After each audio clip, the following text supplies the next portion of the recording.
Welcome back to another episode of the Mortgage Marketing Mastery Show, the show that helps simplify success for mortgage brokers. My name's Ash Borland, your coach and host today. And in this episode, we're actually going to be answering a question that's been submitted by one of the listeners, which was saying that, "Hi Ash, hope you are well. Have you ever used anything like StreamYard for streaming across multiple platforms at the same time? If so, do you know if each platform recognizes it as going live on their platform or whether it will dismiss the analytics because it's through a third-party app?" This is a great question, and I'm going to break this down in a little bit more detail as to what StreamYard is, because some people will be listening to this going, what is StreamYard? I have no idea. So we'll explain how all of these things go. So first of all, I do use StreamYard. I use a range of software. So for me, to make all my content, I use Ecamm to record my content. I use Descript to edit it. I use StreamYard to record, to live stream, to record podcasts a lot of the time, and to live stream podcast content across multiple platforms, which we'll talk about more in depth.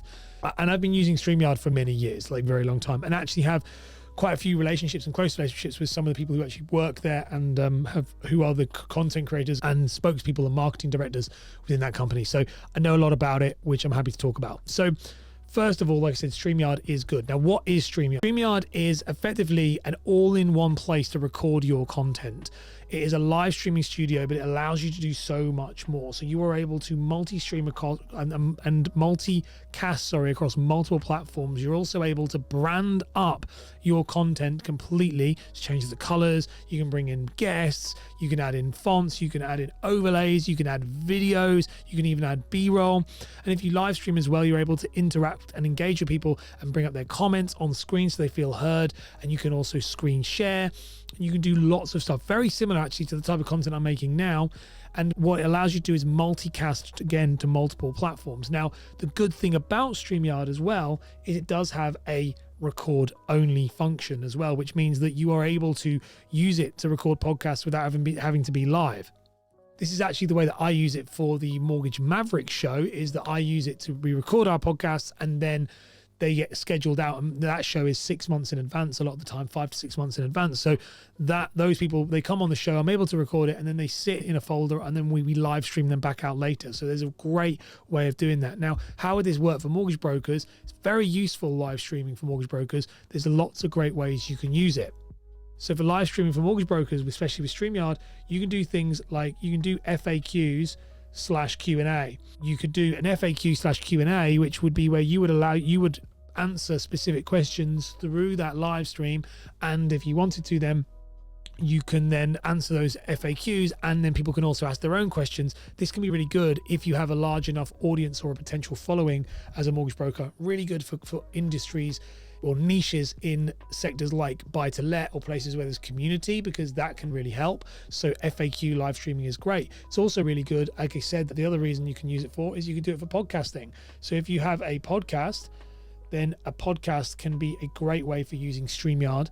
And the reason why this will be is if you have a networking podcast, which is what I talk to people a lot, which is interviewing local business owners, then having StreamYard makes you look very professional, because it makes you look branded and slick. And a lot of these business owners won't have a clue what it is you've done or how you've done it. They just know that when they come on, they're getting the experience of all the visuals and the intros and the outros. So it's very good. It's very professional looking. So podcasting can be a great way to use it.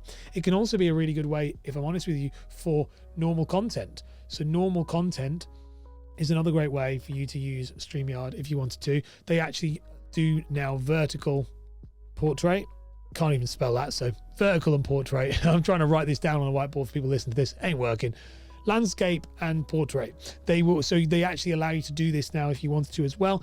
And so if you wanted to use it for your normal content, which actually when I first started creating content, that was how I made the first year of my content. It's why I do daily videos to this day, why these podcasts every single day. These aren't live, these aren't recorded live, these are now recorded in a studio and edited and all of that stuff. But when they were live, the reason I did it was because StreamYard was just so simple to use, and it can also be integrated into a Stream Deck. Now, a Stream Deck is actually the thing that I use to manage a lot of these. Now, Stream Deck, I can't actually show it, I don't think. No, I can't show it. But a Stream Deck is effectively, I'll bring one up on screen.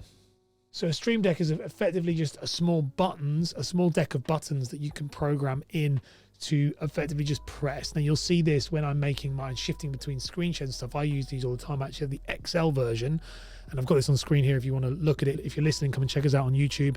Go to ashbourne.com/YouTube and you'll get to see this here if you want to.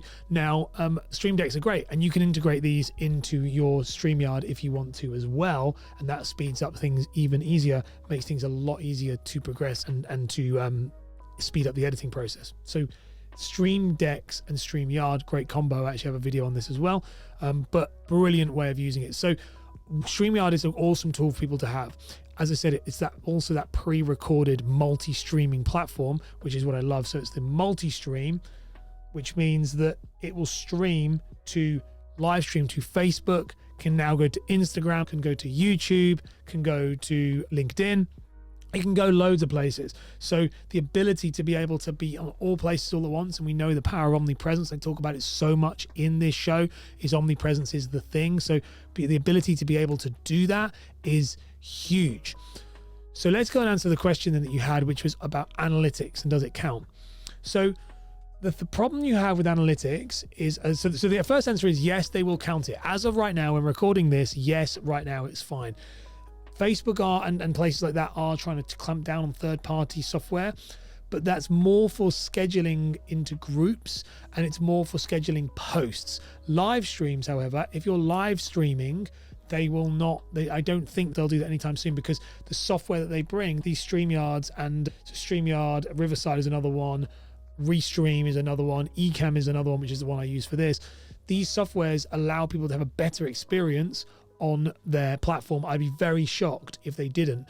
The other ones you're seeing that they're shutting down, so the things like resharing content into groups and things, the ability to be able to, schedule content into groups, that's to stop lazy content, stop spamming. But with streaming platforms, things, it's not the same thing. I don't think, you again, don't quote me on it, but I'd be very shocked if that would cross over in the same way. So I wouldn't be too concerned personally. The analytics will still reflect in it. You just need to make sure that you have your permissions set up when you're doing StreamYard, that everything is going through. That first of all, it's going to stream public. That can be a big problem. I know it was mine when I first started, that it would live stream privately, and I didn't want that. I wanted obviously to stream public. So that's a big thing. So just make sure you've got the permissions set up and the places in the right, it's set up in the right place. It should be absolutely fine. Now, if there's any changes to that, I would be the first person to let you know, because I'm a big avid user of it and we would know about it. They'd tell us very quickly. But as of right now, nothing at all. So if you're on the fence about StreamYard, you're thinking about using it, you absolutely should. It's absolutely wicked. I do have an affiliate link.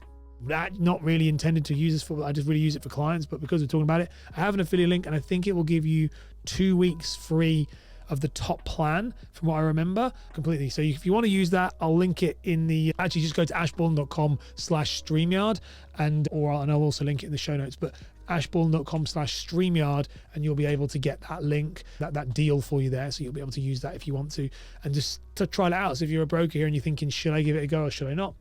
Then you can have a little think about it. So if you enjoy the show, be sure to subscribe, and if you've got a question, head over to ashbourne.com/question and get them in, and I'll answer it, and I'll see you in the next one. Okay, bye.